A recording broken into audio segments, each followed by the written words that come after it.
To hard reset a Samsung Galaxy A37 5G, you can do this, for example, by using the recovery mode, and in this video I'm going to show you this method. So you will need a cable that you have to connect into your PC, and you have to turn on your PC.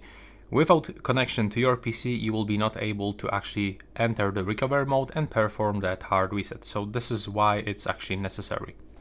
So you have to connect cable into your Samsung.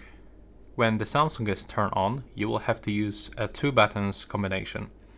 We have to use power button and the volume down button. Take a look. Just hold them until the screen goes completely black, and then we have to release the volume up button, volume down button, and switch to the volume up, and in this time we have to also release the power button.